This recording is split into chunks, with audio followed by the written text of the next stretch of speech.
तो आज हम लोग हाइलो एल्केन और हाइलो एरीन के बारे में पढ़ेंगे। तो एक एक करके पहले हम लोग देखेंगे कि पहले हाइलो एल्केन क्या है। पार्ट का नाम है। ये अगला हम लोग पार्ट शुरू कर रहे हैं। जो उपसंयोजक यौगिक था, कोऑर्डिनेशन कंपाउंड्स था, वो पार्ट समाप्त हो गया है और अगला पार्ट हम लोग शुरू कर रहे हैं हाइलो एल्केन और हाइलो एरीन। इसमें हाइलो एल्केन के बारे में पहले हम लोग चर्चा करेंगे।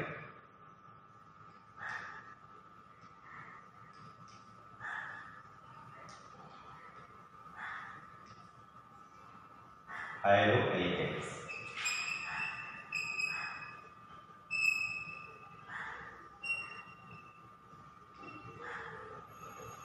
देखिए, हाइलो एल्केन क्या होते हैं कि पहले एल्केन हम लोग जानते हैं कि एल्केन का समान सूत्र होता है CnH2n+2। अगर इसमें n की जगह 1 2 3 4 रखते जाएंगे तो विभिन्न प्रकार के एल्केन हमें मिल जाते हैं। जैसे एक अगर n की जगह 1 रखते हैं तो आपका सूत्र बन जाएगा CH4। यदि n की जगह हम 2 रखते हैं तो सूत्र बन जाएगा C2H6। इसी प्रकार से अगर 3 रखते हैं तो सूत्र बन जाएगा आपका C3H8, जिन्हें क्रमशः मेथेन, एथेन और प्रोपेन कहते हैं। ये सब क्या है? एल्केन है। अब इस एल्केन से देखिए, हमारी कोई भी एल्केन है जैसे मेथेन, एथेन, प्रोपेन है, इस एल्केन से अगर एक हाइड्रोजन हटा दिया जाए, एक हाइड्रोजन अगर हटा करके और इसमें एक हाइड्रोजन जोड़ दें, हाइड्रोजन माने फ्लोरीन, क्लोरीन, ब्रोमीन, आयोडीन, इनको समान रूप से हम X से प्रदर्शित करते हैं। तो इसमें से घटाना क्या है? एक हाइड्रोजन परमाणु और जोड़ना क्या है? एक हाइड्रोजन। तो अगर एक हाइड्रोजन हटा दिया जाए तो CH3 बचेगा और एक हाइड्रोजन जोड़ दिया जाए तो हो जाएगा आपका CH3EX। ठीक है। तो ये जो आपको प्राप्त हुआ इसी को हम कहेंगे हाइलो एल्केन। कैसे प्राप्त हुआ? कि जब किसी भी एल्केन से, देखिए यहाँ पर एक हाइड्रोजन हटाया गया है, एक से अधिक भी हाइड्रोजन यहाँ से हटाया जा सकता है हाइड्रोजन के द्वारा। तो जब किसी एल्केन से एक या एक से अधिक हाइड्रोजन परमाणुओं का प्रतिस्थापन हुआ, देखिए प्रतिस्थापन इसलिए हुआ कि यहाँ से एक हाइड्रोजन हटा और एक हाइड्रोजन वहां पर गया, इसी को प्रतिस्थापन कहते हैं। किसी परमाणु अथवा समूह के स्थान पर दूसरा कोई परमाणु अथवा समूह आ जाता है तो उसी को हम प्रतिस्थापन कहते हैं। तो यहाँ पर एक हाइड्रोजन का प्रतिस्थापन एक हाइड्रोजन के द्वारा हुआ, तो इससे जो यौगिक हमें प्राप्त हुआ उसी को कहेंगे हाइलो एल्केन। तो अगर परिभाषा के रूप में बोलना हो तो क्या बोलेंगे? किसी एल्केन से जब एक या एक से अधिक हाइड्रोजन परमाणुओं का प्रतिस्थापन हाइड्रोजन के द्वारा होता है तो प्राप्त यौगिक को हम हाइलो एल्केन कहते हैं। अब यहाँ पर जो हाइलो एल्केन प्राप्त हुआ, अब यहाँ पर X की जगह कुछ भी हो सकता है। X की जगह हम फ्लोरीन भी लिख सकते हैं, क्लोरीन लिख सकते हैं, ब्रोमीन लिख सकते हैं और आयोडीन। इसमें से कोई भी हाइड्रोजन यहाँ पर लिखा जा सकता है। और यही बताया गया कि एक ही हाइड्रोजन हट सकता है, एक से अधिक भी हाइड्रोजन। जैसे यहाँ पर देखिए C2H6 है, एथेन, इसमें से अगर हम 2 हाइड्रोजन हटा दें, इसमें से माइनस हम 2 हाइड्रोजन हटा दें और 2 हाइड्रोजन हटा करके यहाँ पर 2 हाइड्रोजन हम जोड़ दें, 2 हाइड्रोजन परमाणु जोड़ दें, तो यहाँ पर कह रहे हैं कि 2 हाइड्रोजन परमाणु का प्रतिस्थापन 2 हाइड्रोजन के द्वारा हुआ। तो 2 हाइड्रोजन जब हट गया तो क्या हो गया है? ये हो गया आपका C2H4। देखिए 2 हाइड्रोजन हटा देंगे तो C2H4 और 2 हाइड्रोजन जोड़ दिए तो हो गया आपका H2। तो इसको भी क्या कहेंगे? ये भी आपका हाइलो एल्केन है। अब यहाँ पर हमको देखना है कि ये जो हाइलो एल्केन है, अब कितने हाइड्रोजन परमाणु का प्रतिस्थापन कितने हाइड्रोजन परमाणु द्वारा हो रहा है, तो उसके आधार पर, मतलब हाइलो एल्केन में हाइड्रोजन परमाणुओं की संख्या के आधार पर हाइलो एल्केन मुख्य रूप से 2 प्रकार के होंगे। यदि क्या बताया गया कि किसी भी हाइलो एल्केन में हाइड्रोजन परमाणुओं की संख्या कितनी है, या दूसरे शब्दों में कहें किसी भी एल्केन से कितने हाइड्रोजन परमाणु का प्रतिस्थापन कितने हाइड्रोजन द्वारा हो रहा है, तो इसके आधार पर जो हाइलो एल्केन बनेगा वो 2 प्रकार का होगा। एक को कहेंगे हम mono high-low alkene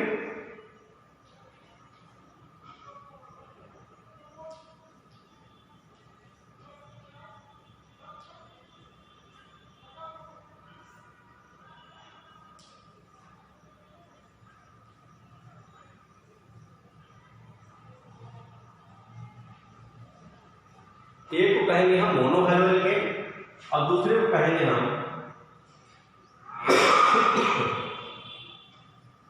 poly hello alkene.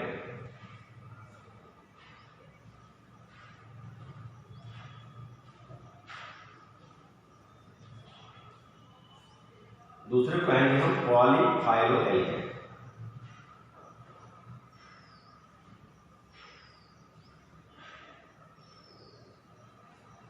अब देखिए मोनो हैलोजन का मतलब जब किसी एल्केन से एक हाइड्रोजन परमाणु का प्रतिस्थापन एक हैलोजन परमाणु द्वारा होता है तो जो हमें हैलो एल्केन प्राप्त होगा उसे हम कहेंगे mono halo alkane. Mono halo alkane मतलब ऐसा हैलो एल्केन जिसमें हाइड्रोजन परमाणु की संख्या एक हो। तो देखिए एक हाइड्रोजन परमाणु की संख्या है, जैसे X की जगह हम यहाँ पर अगर लिख सकते हैं तो क्या लिख सकते हैं CH3 मान लीजिए Cl। तो देखिए इसको कहते हैं क्लोरोमेथेन। तो इसमें केवल एक हैलोजन है।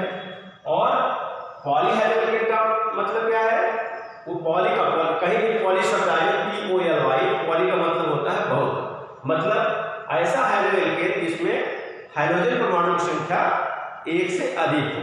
तो एक से अधिक 2 3 4 कुछ भी हो सकता है। तो ऐसे हैलो एल्केन को हम कहते हैं पॉली हैलो एल्केन। अब जैसे देखिए यहाँ पर 2 हो गया था तो यहाँ X की जगह हम कुछ भी लिख सकते हैं, जैसे आपका है C2H4Cl2 लिखा जा सकता है। ठीक है। अगर मान लीजिए आपका मेथेन था और मेथेन से मान लिया जाए मेथेन था और इसकी अब क्रिया अगर हम क्लोरीन से करा देते हैं, अगर मान लीजिए 3 हाइड्रोजन यहां से विस्थापित हो गया तो 3 यहां पर क्लोरीन आ जाएगा। तो ये 3 हाइड्रोजन यहां से हट जाएगा तो CH खाली बचेगा और 3 क्लोरीन यहां पर जुड़ जाएगा तो CH हो जाएगा CH और 3 जो हाइड्रोजन हटेगा और 3 क्लोरीन से यहां पर क्रिया करेगा और 3 HCl बना लेगा। ठीक है। संतुलित करने के लिए यहां पर आप लिख देंगे। तो यहां पर देखिए ये भी क्या है, ये भी हैलो एल्केन है। तो इसमें क्या हुआ कि एल्केन से 3 हाइड्रोजन परमाणु का प्रतिस्थापन हुआ तो यह बना, जिसको हम कहते हैं क्लोरोफॉर्म। ये जो CH3 है ये आपका, इसको हम क्लोरोफॉर्म कहते हैं और एक प्रकार का पॉली हैलो एल्केन का उदाहरण है। तो ध्यान रखना होगा, देखिए ये भी पॉली हैलो एल्केन है, ये भी आपका पॉली हैलो एल्केन है।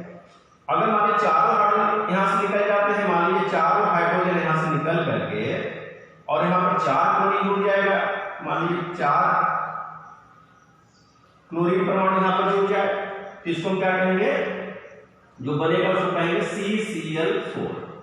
ठीक है। देखिए चारों हाइड्रोजन परमाणु का प्रतिस्थापन 4 क्लोरीन के द्वारा हुआ तो इसको भी क्या कहेंगे, पॉली हैलो एल्केन। अब यहां पर भी पॉली हैलो एल्केन को भी कई भागों में बांट सकते हैं। किसके आधार पर, हाइड्रोजन परमाणुओं की संख्या के आधार पर। अगर हाइड्रोजन परमाणु की संख्या किसी भी हैलो एल्केन में 2 है तो उसे कहेंगे डाई हैलो एल्केन। अगर 3 है तो ट्राई हैलो एल्केन, अगर 4 है तो टेट्रा हैलो एल्केन। इस प्रकार से हम उसका भी आगे विवरण मतलब विस्तृत उसको जो है वर्गीकृत कर सकते हैं। ठीक है। अब इसका नामकरण करने के लिए, जैसे ये जो नामकरण इसका किया जाता है, इसका हैलो एल्केन का नामकरण जो किया जाता है वह इस प्रकार से किया जाता है। अब इसको थोड़ा सा इसका नामकरण करने के लिए इसका थोड़ा संरचना जानना जरूरी है। जैसे आप पूछा जाएगा CH3Cl है तो इसका IUPAC नाम या नामकरण कैसे किया जाएगा, ये आपका C2H4Cl2 है। अब देखिए C2H4Cl2 जो है वह 2 तरीके से यहाँ पर लिखा जा सकता है। एक तो तरीका ये है CH2, एक तो ऐसे लिख सकते हैं, देखिए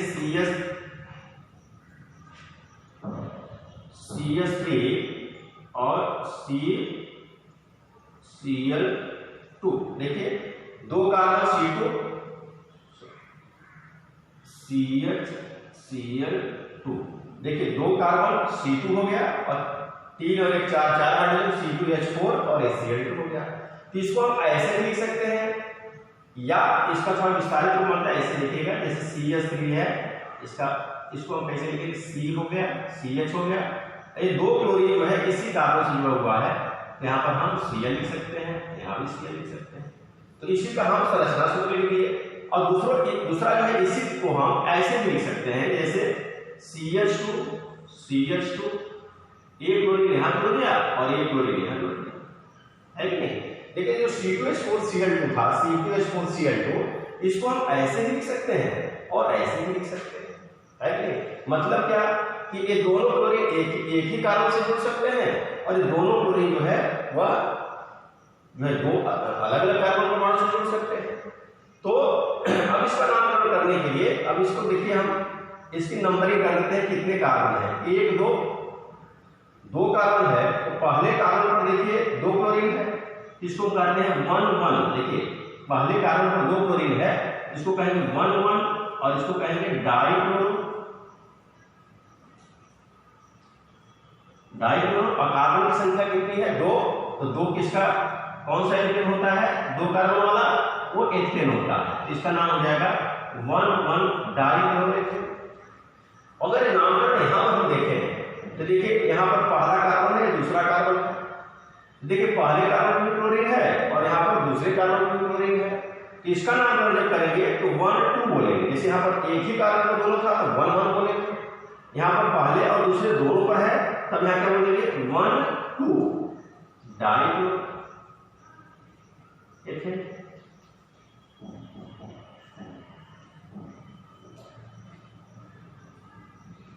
ठीक है, तो इस प्रकार से इसका नामकरण हम कर सकते हैं कि जो हाइड्रोजन है किस कार्बन परमाणु पर उपस्थित है एक, और दूसरा कितने हाइड्रोजन उपस्थित है। अगर 2 हाइड्रोजन उपस्थित है तो डाई बोलेंगे, 3 है तो ट्राई बोलेंगे। जैसे अब देखिए क्लोरोफॉर्म CH3, ये तीनों क्लोरीन एक ही कार्बन से जुड़े हुए हैं, ठीक है, इसको बोलेंगे हम ट्राइक्लोरो। 3 क्लोरीन है तो ट्राइक्लोरो, कार्बन की संख्या 1 है तो मेथेन, तो इसका आईयूपीएसी नाम क्या हो जाएगा ट्राइक्लोरोमेथेन।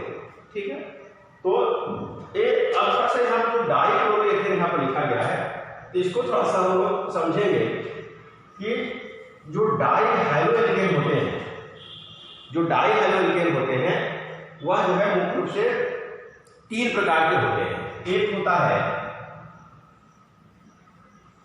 है आपका जेम डाइहाइड्रोएल्केन। किसका प्रकार बताया जा रहा है, जो डाइहाइड्रोएल्केन हैं या जो डाइहैलाइड हैं वो 3 प्रकार के होंगे। एक होगा आपका जेम डाइहैलाइड,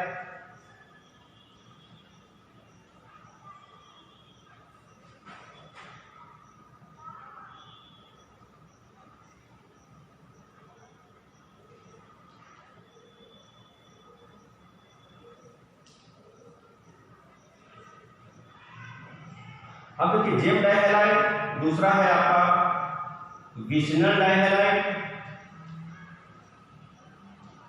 एक कभी आता है कि जेम डाइहैलाइड क्या है या विशनल डाइहैलाइड क्या है, तो उसकी जानकारी हमको होनी चाहिए। विशनल डाइहैलाइड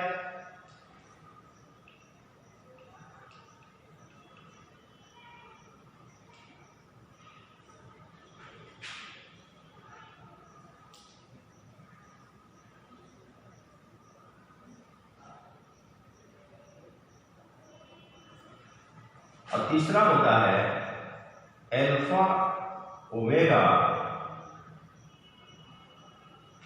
डाइहैलाइड।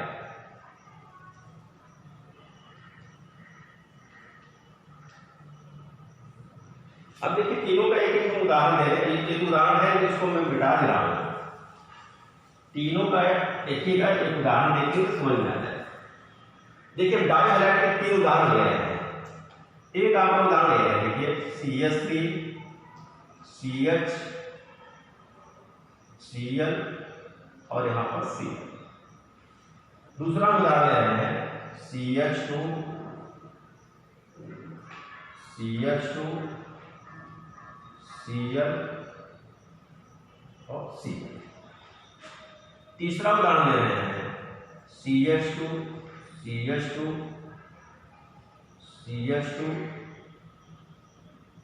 यहां पर Cl और यहां पर Cl। ठीक है, देखिए तीनों उदाहरण में देखिए तीनों क्या है, डाइहैलाइड है। तो जब किसी भी डाइहैलाइड में जब 2 हाइड्रोजन परमाणु, देखिए ये भी आपका क्लोरीन है और ये भी आपका क्लोरीन है, तो जब 2 हाइड्रोजन परमाणु जब एक ही कार्बन परमाणु से जुड़े हो किसी भी डाइहैलाइड में, तो उसे हम कहेंगे जेम डाइहैलाइड। तो ये जो पहला उदाहरण होगा आपका जेम डाइहैलाइड का हो जाएगा। फिर से एक बार सुनिएगा कि जब किसी भी डाइहैलाइड में या डाइहाइड्रोएल्केन में जब दो हाइड्रोजन परमाणु एक ही कार्बन परमाणु से जुड़े हो उसे हम कहते हैं जेड हैलाइड। फिर ऐसा डाइहैलो एल्केन, ठीक है, या ऐसा डाइहैलाइड जिसमें दो हाइड्रोजन परमाणु दो निकटवर्ती कार्बन परमाणु से जुड़े हैं। देखिए ये दोनों कार्बन निकटवर्ती हैं, पास पास के कार्बन हैं, और ये दोनों पास पास के कार्बन पर जो है ये दो हाइड्रोजन परमाणु जुड़े हुए हैं, तो ऐसे डाइहैलाइड हम कहते हैं क्या? विशनल डाइहैलाइड।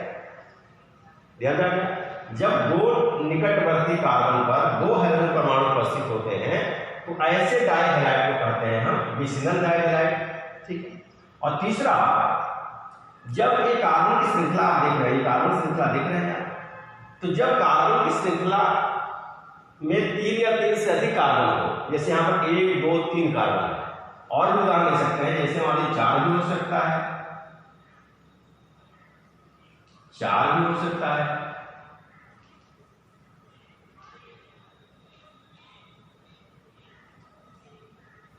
ये जोड़ने की क्लोरीन ही सब जगह जोड़े, हम ब्रोमीन भी जोड़ सकते हैं। ठीक है। तो जब 3 या 3 से अधिक कार्बन श्रृंखला वाले डाइहैलो एल्केन में दो हाइड्रोजन परमाणु किनारे के, जो आपके जो है कार्बन वाले कार्बन है, किनारे के कार्बन से जुड़े होते हैं, तो ऐसे डाइहैलाइड को हम अल्फा ओमेगा डाइहैलाइड कहते हैं। तो देखिए ये आप किनारे किनारे निकटवर्ती कार्बन से नहीं जुड़े हुए हैं, जो किनारे के हाइड्रोजन हैं उन पर जुड़े हुए हैं। यहाँ भी किनारा तो है, लेकिन यहाँ पर शर्त कहा गया कि 3 कार्बन या 3 से अधिक कार्बन वाली श्रृंखला में इस प्रकार का होगा। तो यहाँ पर देखिए किनारे के दोनों कार्बनों से जो है दो हाइड्रोजन जुड़े हुए हैं। यहाँ पे देखिए 4 कार्बन परमाणु की श्रृंखला है, तो यहाँ पर देखिए किनारे के कार्बन से जुड़े हुए हैं ब्रोमीन, तो इसको हम क्या कहेंगे? Alpha omega dihalide. ठीक है।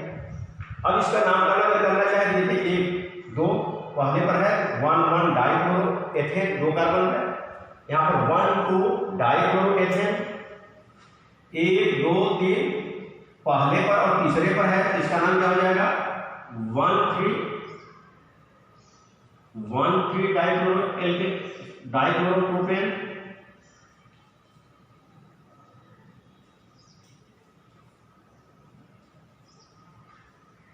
ठीक है। और यहां पर देखिए 1, 2, 3, 4, यहां पर 4 संख्या है, तो पहले पर और चौथे पर है ब्रोमीन परमाणु, यहां पर क्या लिखेंगे? 1, 4 पहले पर और चौथे पर कार्बन पर है, तो 1, 4 हो जाएगा। और ये डाइब्रोमो